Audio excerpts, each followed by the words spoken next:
Sí, també. Puta Espanya, puta França, puta França, puta França, puta Espanya. Mori tothom. Catalunya, nova illa del Mediterrani.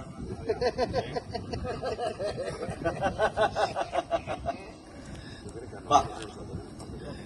Vaig a començar dient una cosa desagradable, val? Diu: hijos del Cid, soldados la patria nos llama la lid. Juremos por ella vencer o morir. Quina merda és? És, sí, la tornada, allò que en castellà es diu l'estribillo, de l'himno de Riego. Sí, l'himne de la Segona República Espanyola. Recordem que aquest himne de Riego fa un parell d'anys sonava a les portes de les presons perquè l'escoltessin els presos polítics. Sí? No sonaven els segadors amb la Santa Espina, no sonaven els segadors amb el cant a la senyera. Sonaven els segadors amb una tonada que resa: hijos del Cid, soldados la patria nos llama la lid, juremos por ella vencer o morir. Amb aquests independentistes, qui vol espanyols. Amic dels moros i amic dels castellans, vaya tela. Interessant, no?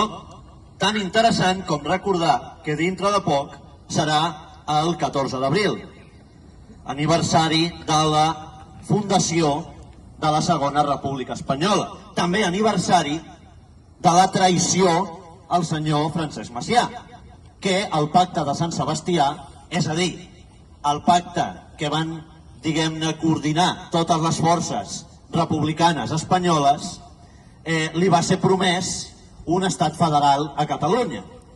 I ell, doncs, seguint el pacte amb els republicans d'esquerres espanyols, va proclamar la República Federal Catalana, la República Federal Espanyola. Va seguir, no?, doncs, l'entrada de les tropes a la plaça Sant Jaume i la seva detenció. O sigui, mal, empezamos.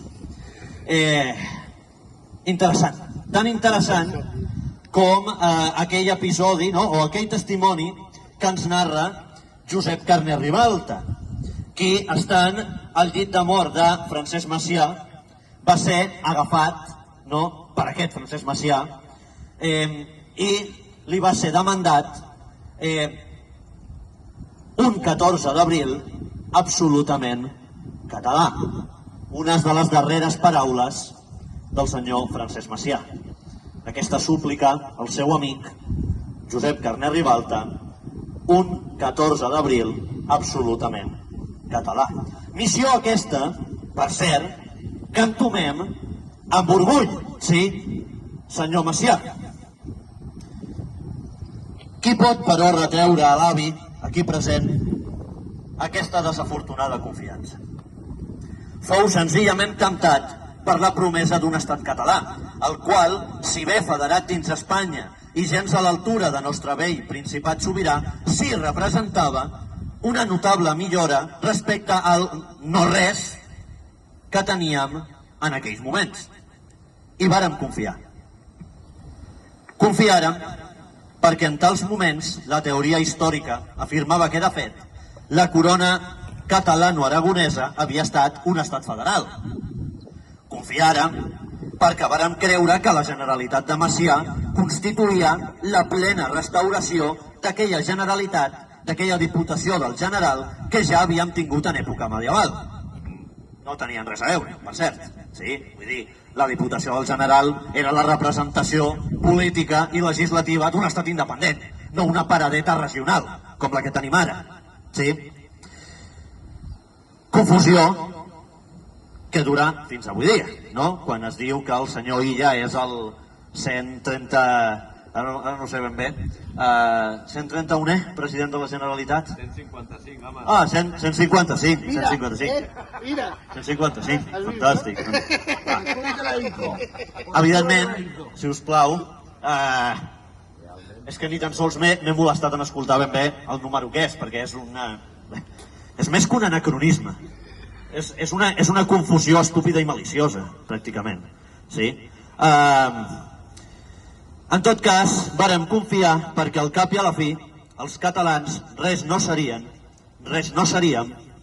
sense el record de les nostres institucions atàviques. I confiàrem amb il·lusió, perquè els patriotes sempre hem estat agents gelosos de la netedat i de l'eficiència que creiem en fervor que han de fer bategar el deure públic dels nostres governs. És Espanya, però en cap cas Catalunya, aquella nació que mai, en cap moment de la seva història, ha pogut generar institucions polítiques dinàmiques i solvents. Interessant això, de fet, per haver en consideració que l'anarquisme, en aquests termes, no seria sinó el producte d'un marc mental generat per l'ocupació i la colonització. I encara més, els moviments d'extrema esquerra són cossos estranys dins d'una Catalunya la qual, en temps sobirans, en el seu estat natural, es caracteritzà justament per la fidelitat a l'ordre i a la llei emanats de les seves institucions, de les institucions de la terra. Sí, per aquells copaires confosos, poder una mica desaforats per alguna substància estupefaent que diuen que cremar comissaries dels Mossos forma part de la identitat catalana. No?